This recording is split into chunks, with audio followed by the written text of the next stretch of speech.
thank you everyone for coming to join us today. We're very excited to share a wonderful story from our star tour manager, Peter Eade. Just a little bit about him. He's been one of our most experienced and well sought after tour managers. Over 15 years of doing Encore tours. He's led 34, I think, to date, many of which are to Austria, which, as you can imagine, with its very rich composer history, is a top destination for many, many Encore trips. So just a few housekeeping notes before we get started. I'm sure you're all very familiar with Zoom now. For the webinar, you can see us, but we actually can't see you. However, if you have any questions or things that you would like us to elaborate on, feel free to use the Q&A link at the bottom of your screens, and we'll try to answer as many questions as we can.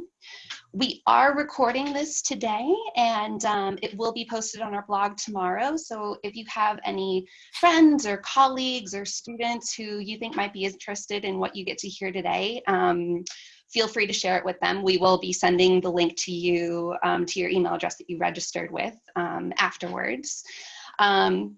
So we hope you enjoy. Without any further ado, I'd like to hand this over to Peter, and we can all learn the curious history of Joseph Haydn's head. So Peter, over to you. So, welcome everybody. I'm just going to, hopefully now, do you all have a photograph of Haydn with his head attached to his body? Yes, excellent, good, okay. And without further ado, let's get into the story. I'd like you to imagine the scene. You're in a packed church in a tiny Austrian town. The president of Austria is there, the chancellor, various members of the cabinet, the head of the Catholic Church in Austria, Cardinal Initzer. The church is packed with foreign dignitaries, there are journalists. Everybody has come to lay to rest one of the greatest musical geniuses of all time.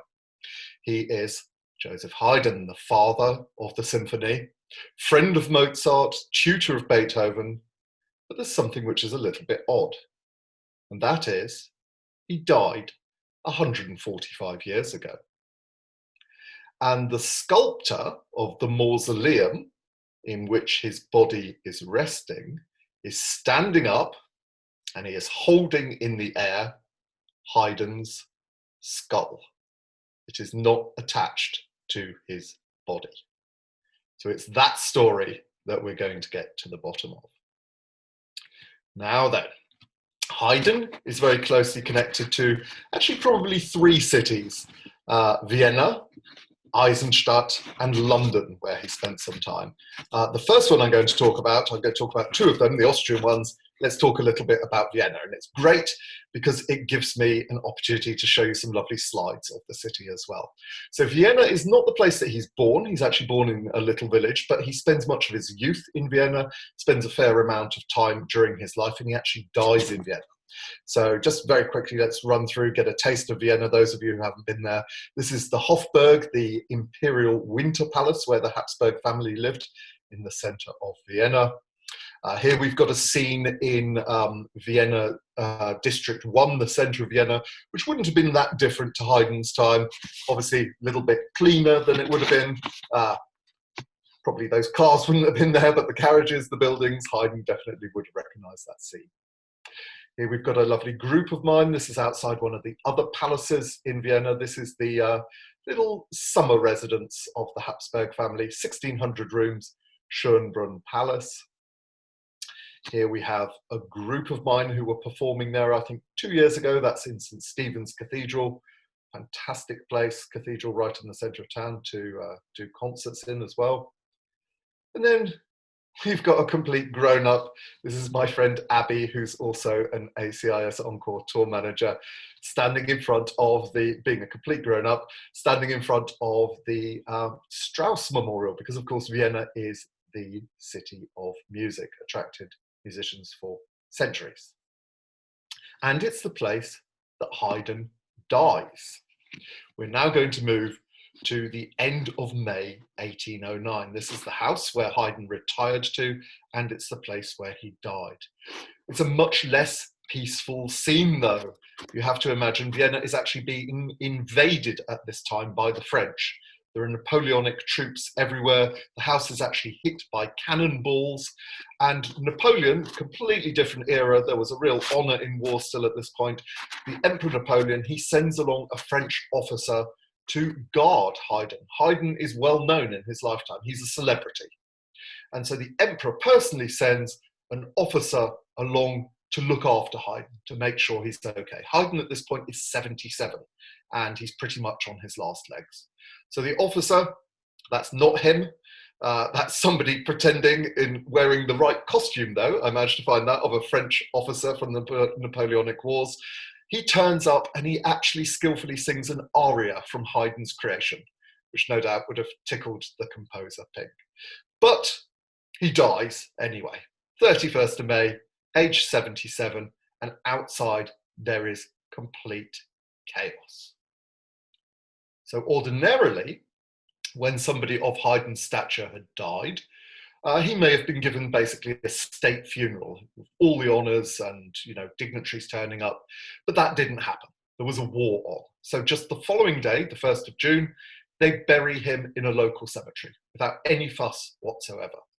The plan is always, we're going to give him a proper burial. This is just going to be temporary, a proper burial later. And in fact, his mentor and his former employer, Prince Esterházy, he's a Hungarian prince, that is very much his plan. He says, we're going to do that, but in the meantime, we will have a memorial mass said for him. And they do that in the Schottenkirche. 2 weeks later, the 15th of June, they play Mozart's Requiem at it, and this is the inside of the church. You can still visit the church today. It's so popular that they have to issue tickets for the memorial mass, standing room only.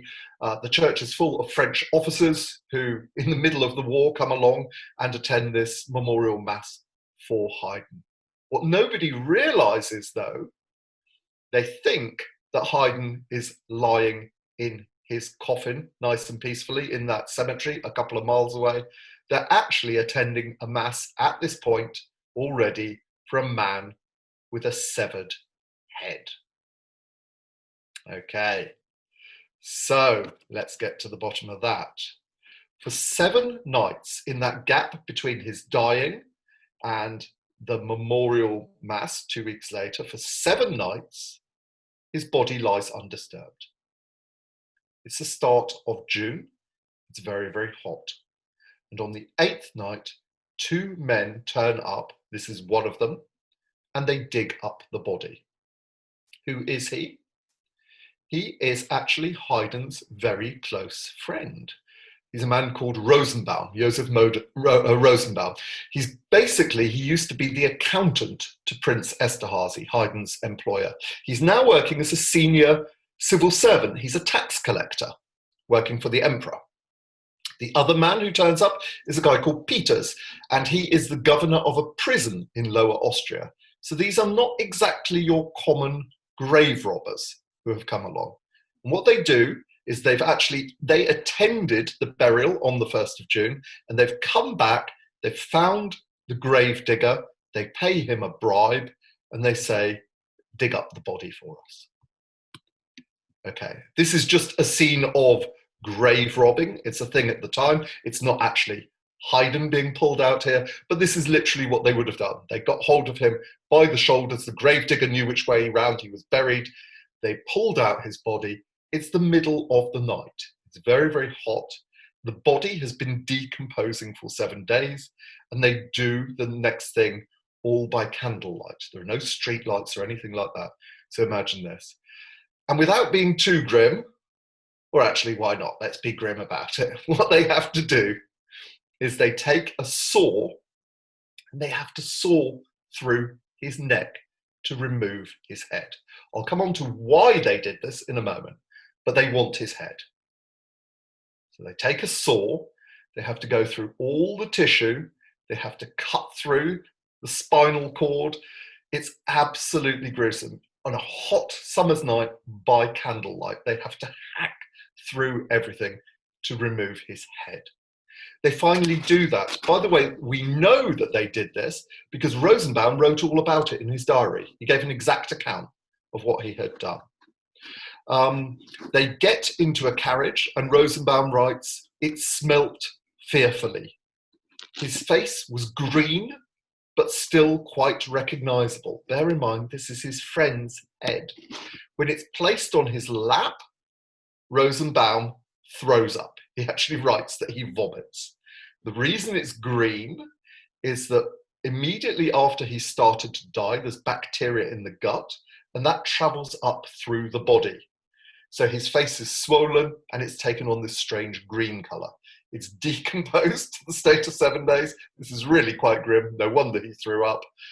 And what they do, it's now early morning, they take the head, the complete head, along to the General Hospital in Vienna. Imagine that.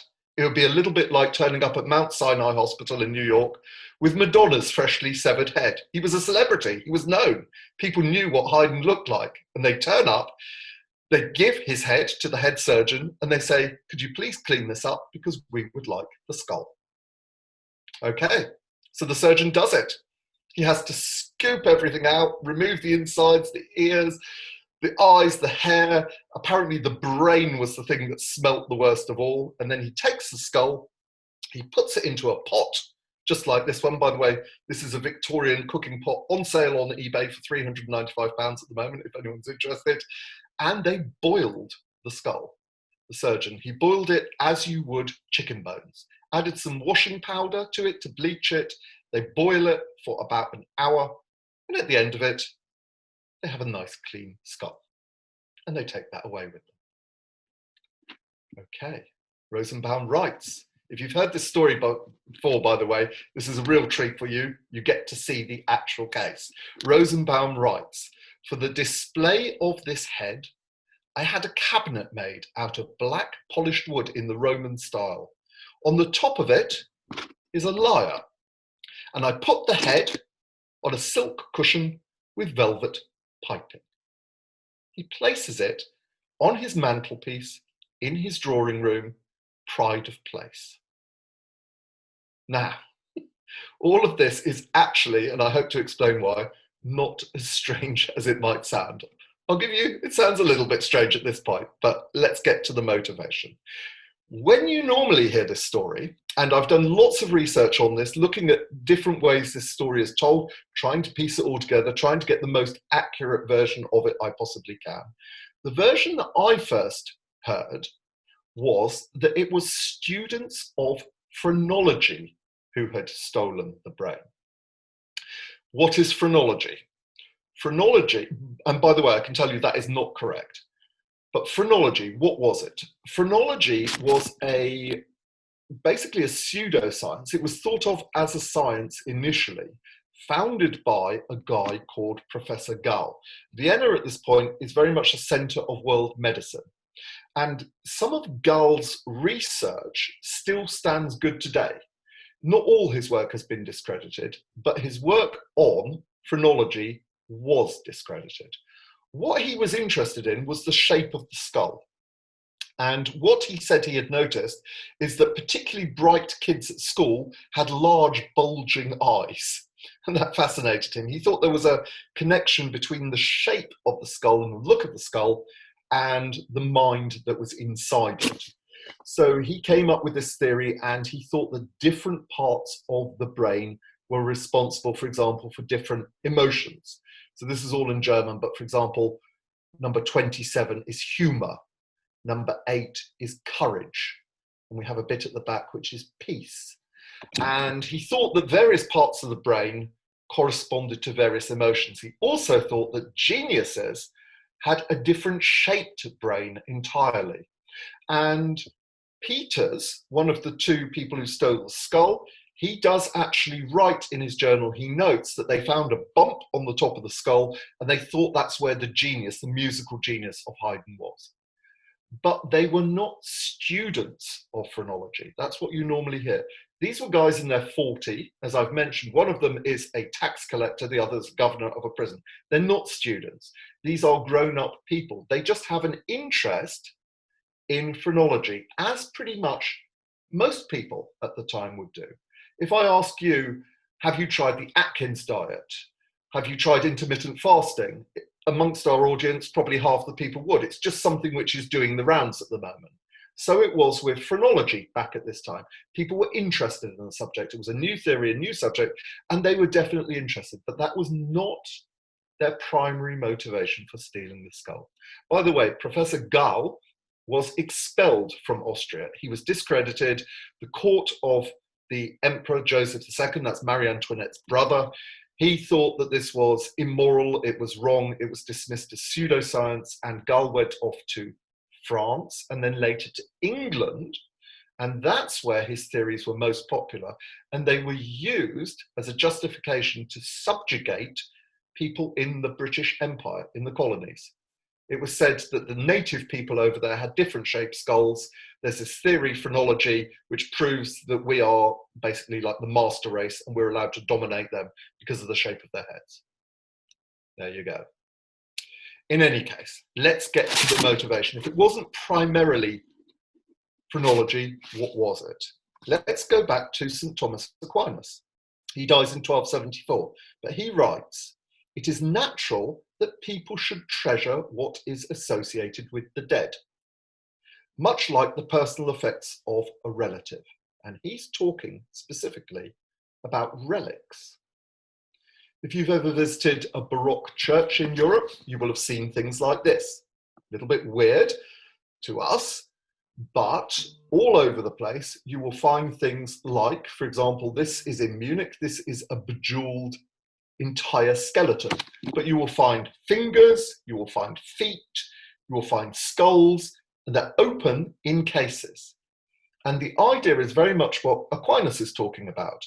It was that you could go to a saint and you could pray, and just by being in the presence of the body of this deceased saint, it would allow you to be closer to them. You're not praying to the remains, you're praying to God, but you're seeking the intercession of the saint in doing so.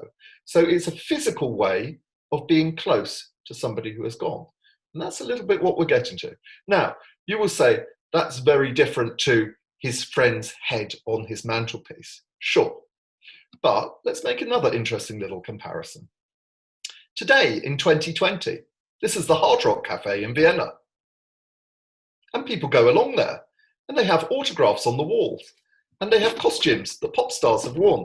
And you might go there and you might see Prince's costume that he was in when he performed some concert, and you'll think, wow, that's cool. And what are you actually doing? You're being close to celebrity. You're being close to somebody who is dead. You're seeking a reminder, and in so doing, it's conjuring up that person. Okay. So you might say to me, well, there's a huge difference between someone's costume hanging on the wall and someone's head. Yeah, sure. But let's look at this. I took this photograph in Bruges in January on one of our weekends there, Martin Luther King weekend. And we've got animal heads on the wall.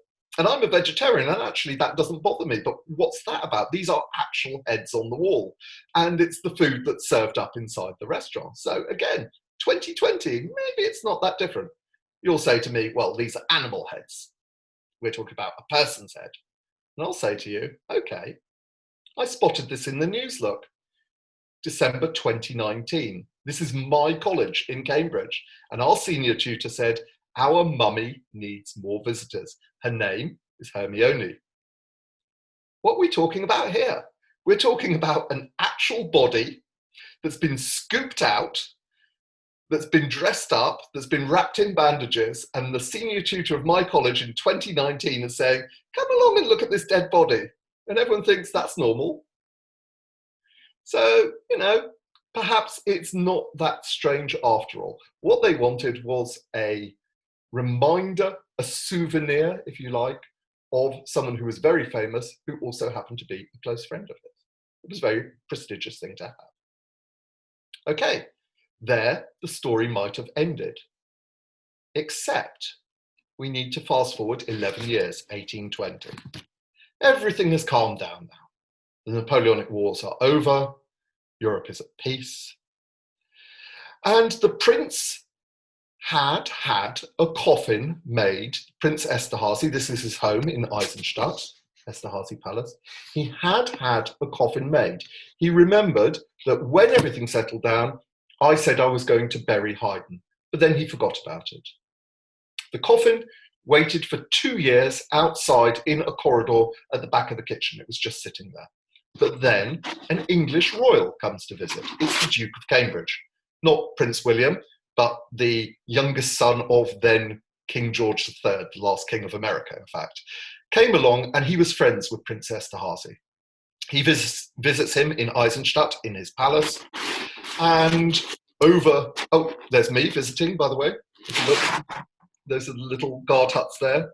I take my groups along there. And over a glass of the very well-known, excellent Esterhazy wine, they have a vineyard, the English Duke stands up and he makes a toast. He says, "How lucky to have been the prince to have employed Haydn in his lifetime and who still owns him after his death." And this got the prince thinking. Here he is, Prince Nicholas II. By the way, everyone looks like George Washington at this time. It's amazing. But this got him thinking, yeah, I am very proud. I was the last employer of Haydn. I've got that beautiful room, the Haydn room. I've actually, by the way, had groups perform inside here. You know, I should do, as I said, I should give him that burial, that big funeral that we said we were always going to do. So let's go along and we'll dig his body up. Appropriately enough, the date they choose is the 31st of October, Halloween, 1820. They go along to the cemetery. There's a chill in the air. The prince is actually standing there when they open the coffin. I would love to see their faces, because inside the coffin, there is Haydn's skeleton, and where his head should be, they've just left a powdered wig. The head, the skull, is missing. He is absolutely furious, the prince. He immediately informs his friend, the Minister of Police. As Rosenbaum writes, all ferrets are set in motion. And immediately the suspicion turns to Rosenbaum. Let's put it this way, he hasn't been exactly discreet in keeping this skull. He's had a big box made for it. It actually has a plaque on there. It says, "This is the head of Joseph Haydn." So discreet he wasn't. But he's tipped off. The police are coming round. They're going to do a search. They come, they do a search for the house, but they don't find the skull.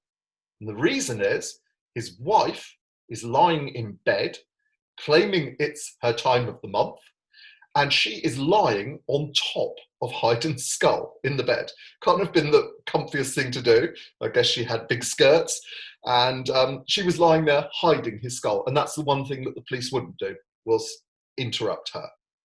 Bear in mind, the husband is quite a senior civil servant. You know, they're not going to do that. So they leave her alone, and he manages to keep the skull. But still, they put pressure on him. They know if he isn't in his house, he's got it somewhere. So they say to him, come on, hand it over, give us back Haydn's skull. And he does. He hands over a skull.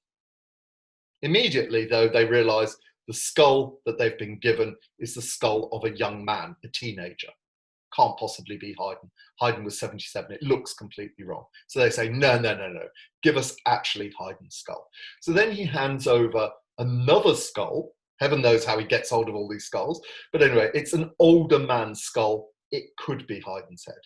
The whole thing is a little bit embarrassing for Prince Esterhazy. And so they have this skull buried with the body, and the whole thing kind of drops away, although doubts remain. Rosenbaum doesn't keep it a secret that he's got the actual skull. He's still bringing it out, but Nicholas II, the prince, has other problems. He has money problems. Basically, he bankrupts his family. He dies in 1833, and so Rosenbaum gets to keep the skull.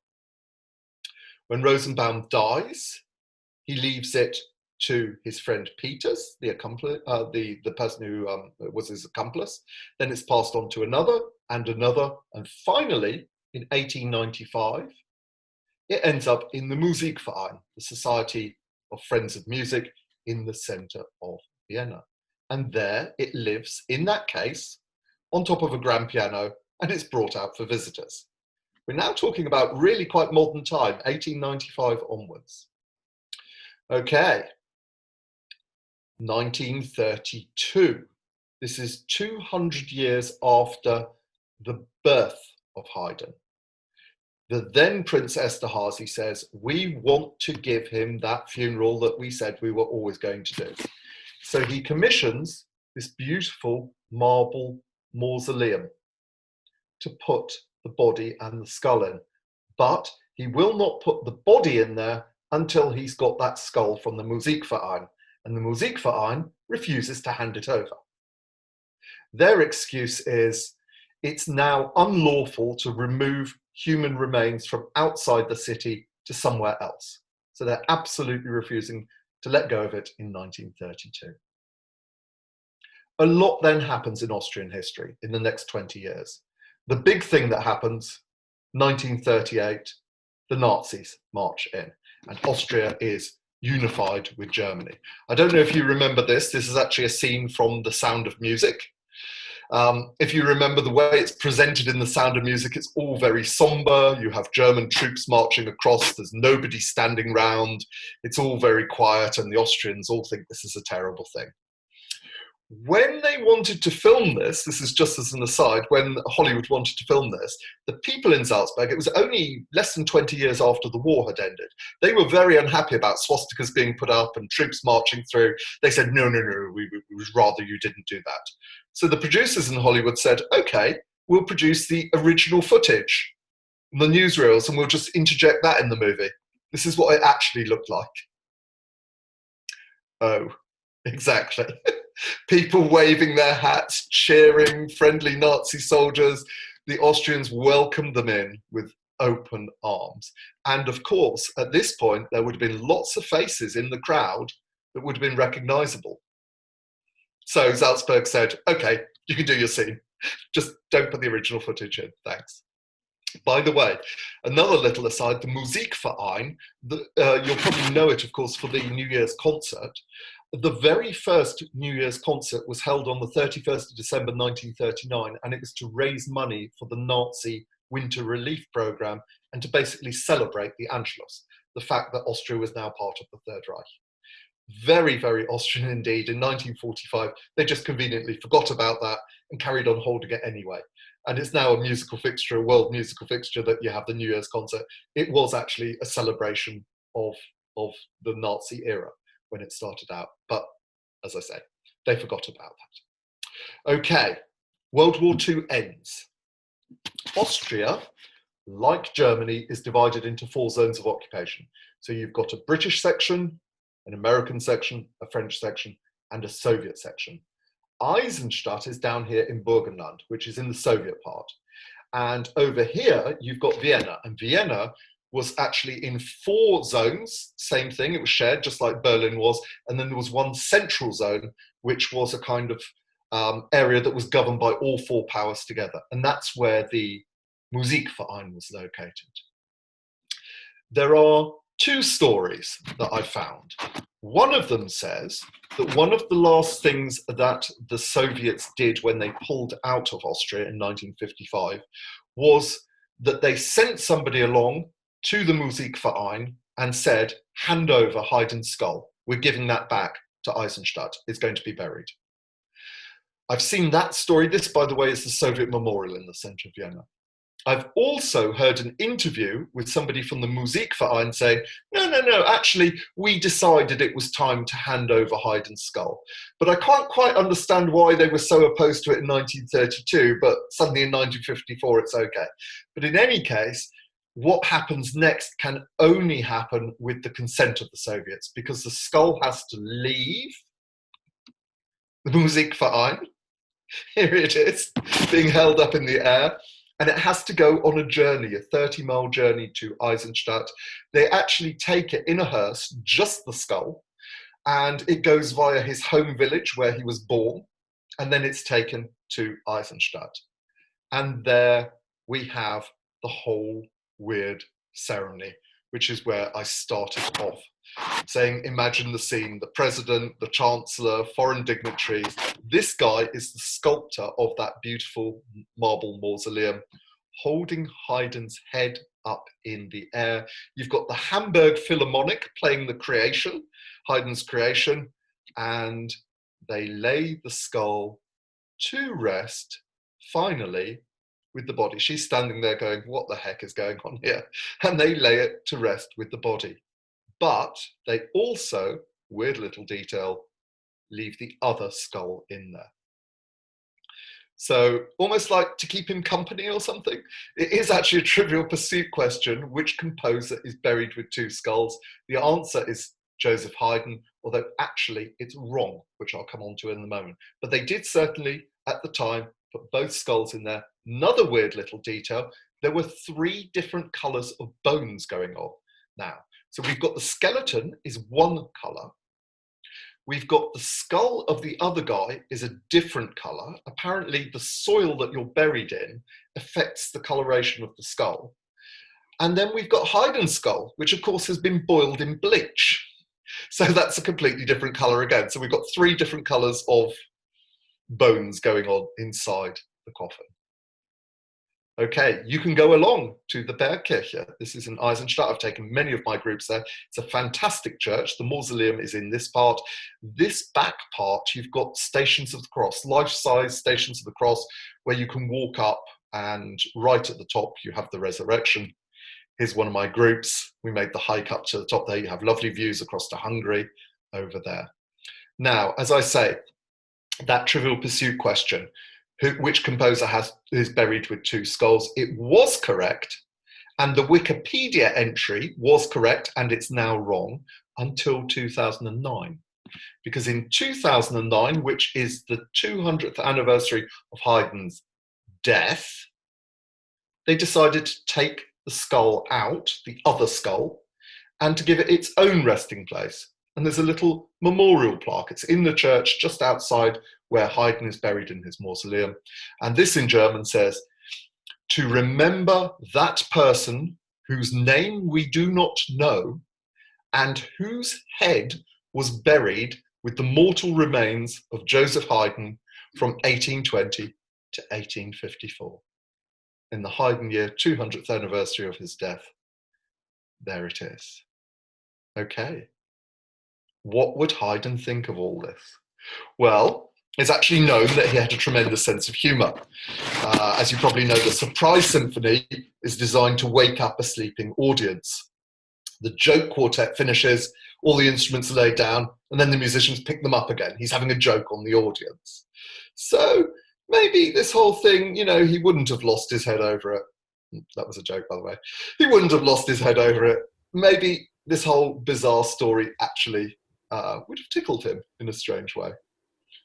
Very, very odd indeed, the story of Haydn's head.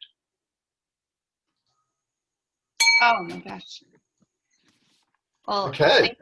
Thank you so much, Peter. That is quite a story, quite a story. I have one question just popped up here. Paul said that he may have missed the reason why there were 2 skulls. I think, can we just recap that really quickly before? Yes, another one was handed over because the person who'd stolen Haydn's skull wanted to keep on to the original. So a fake skull, and somebody else's skull was handed over. And that was then buried with him for 134 years. I have a question. I mean, you mentioned in the beginning that grave robbing was they had a thing etching of it. Was it even legal? Like how did that work? It seemed like a thing. It's actually really, really interesting because I'm actually a lawyer by profession. This is a fascinating little question. There is no property in a body. It's not a thing in law, certainly not in English law, like a painting or a car or, a possession. You don't own your body, you are your body when you're alive. So when you die, who gets your body? Who owns it? Imagine you've said in your will, I leave my estate to my widow and my 2 daughters. What, do they get a third each of your body? It's just not a thing. Your body is there are no property rights in a body, certainly in Anglo-Saxon law. I imagine it would have been very similar in Austrian law. So what we had to do in England, the only source of corpses for physicians, for medical research, which started really taking off in the 1800s, was actually people who had been executed. And there was a real demand to get hold of bodies. So what people did was they went along and they robbed fresh graves. And then they sold the bodies to medical schools. And they just bought them, no questions asked. And that wasn't a crime. So what they had to do was they had to introduce specific legislation which said it's a crime to disturb mortal remains. And that's still a crime in England. You're not allowed to dig a body up. But it's nothing to do with the possession of it. So arguably, them turning up at the hospital with Haydn's head under their arm and saying, wash this out, you know, that wouldn't have been a problem for the surgeon to have complied with, because it's, you know, it doesn't belong to anyone. It's not Haydn's anymore, he's dead. You know, it's just a thing. It's just, you know, a thing like air doesn't belong to anybody, sunshine doesn't belong to anybody, the skull didn't belong to anybody. So weird. Now, I'm sure that's not the case in Austria anymore. I'm sure that they've introduced legislation, you know, which, well, I already mentioned about not moving human remains outside the city of Vienna. That obviously is a law now. But yeah, so no. In Scotland, it became a real problem. In Edinburgh, it's quite famous that you had something made which is like a kind of lock round the coffin. It's like a kind of iron grid that goes around the coffin, and very wealthy people had them put round.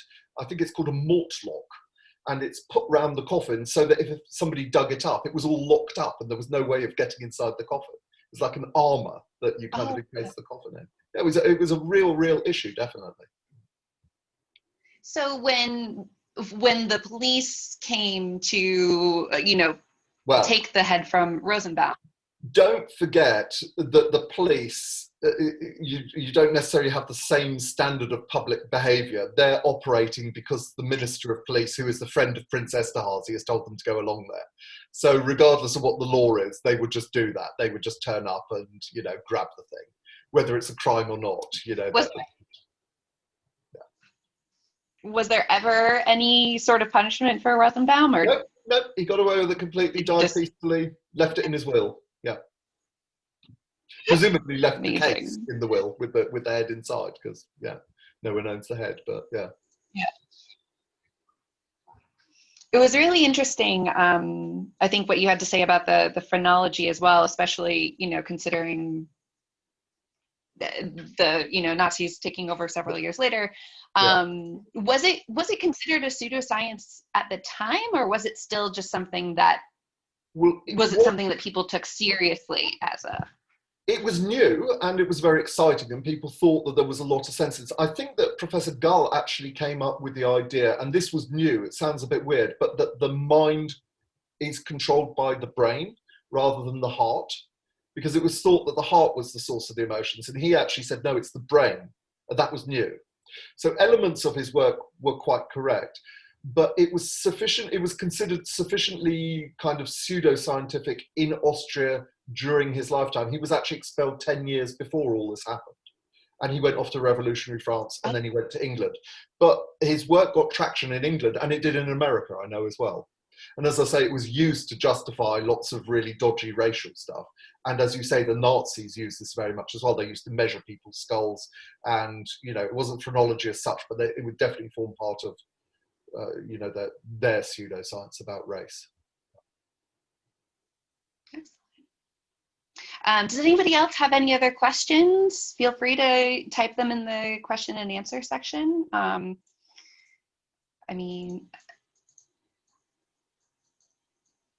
Peter, maybe people just have some questions about just things happening right now. You've been to Austria many times. Would you say that seeing the Haydn places are some of your favorites, or is there other areas that you prefer?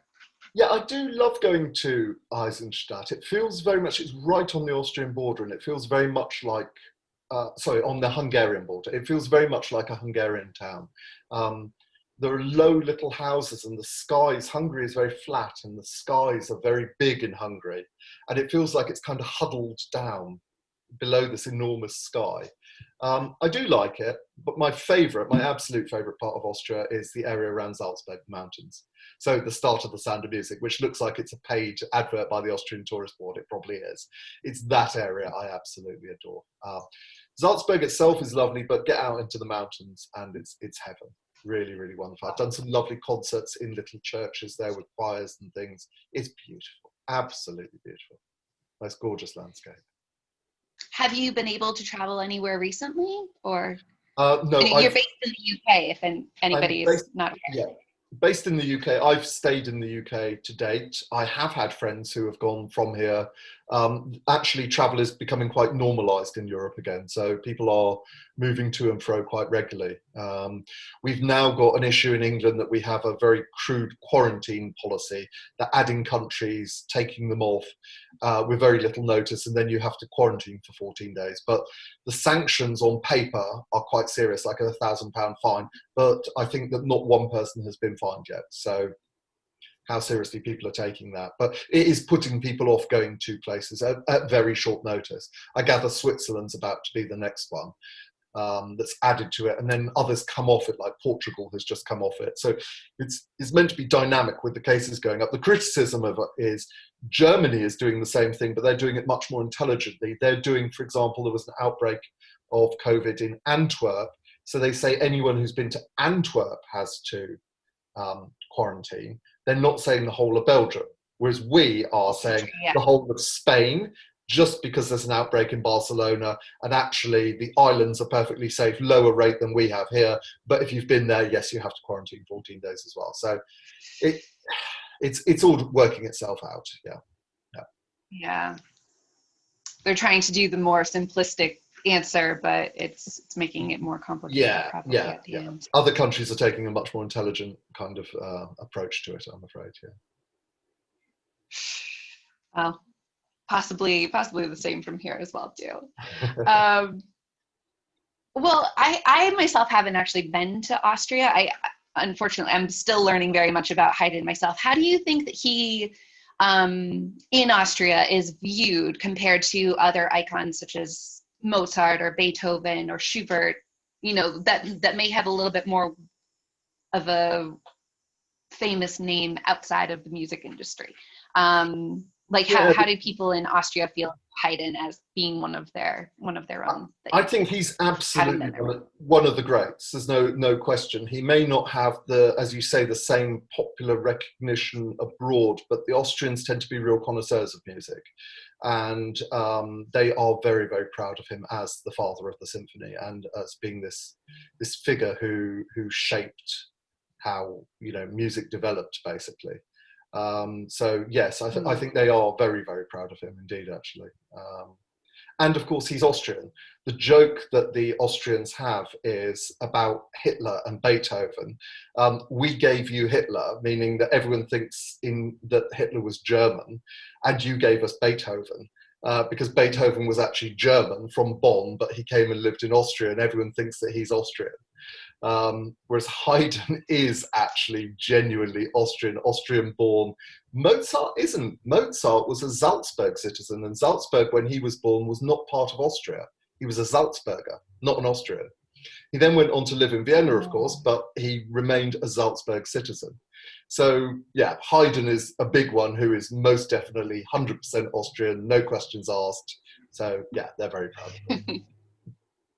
Very proud of him. Do you think that it was, a traditional way of burying somebody like Haydn at the time?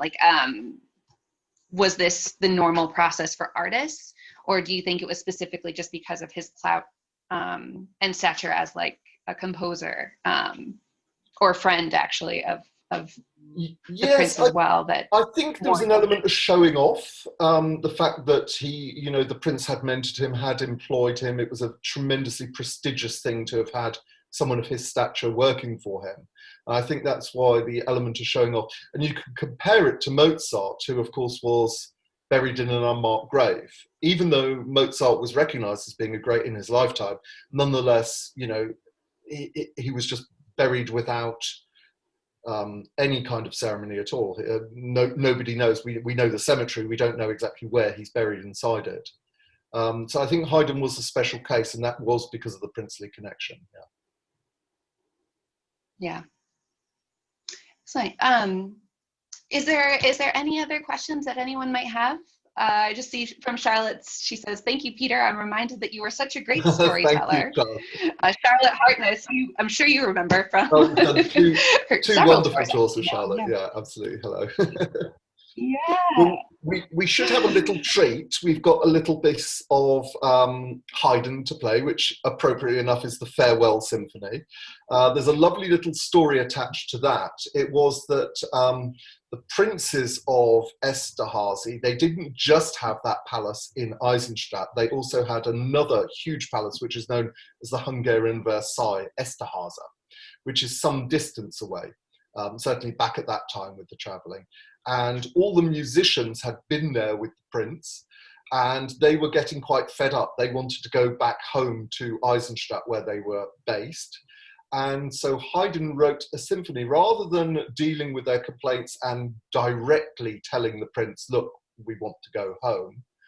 He wrote a symphony where everybody is playing, and then it gets fewer and fewer and fewer, and it ends up just with Haydn and one other person playing right at the end of it. And it was a subtle hint. It's the Farewell Symphony. And so we have the first movement of the Farewell Symphony to say thank you all very much for listening, and goodbye. Well, thank you so much, Peter. Thank you for taking the time to do this for us. For everyone who joined us today, if you'd be interested, we also are going to have another event next week where we will be discussing Mac the Knife and the Wild Years of Berlin. We'll send you an email with all the details for our next webinar, but we hope you enjoyed our story today, and I hope you enjoyed the music on our way out. And most of all, I hope we all get to travel again soon and see your lovely faces in person. So thank you so much.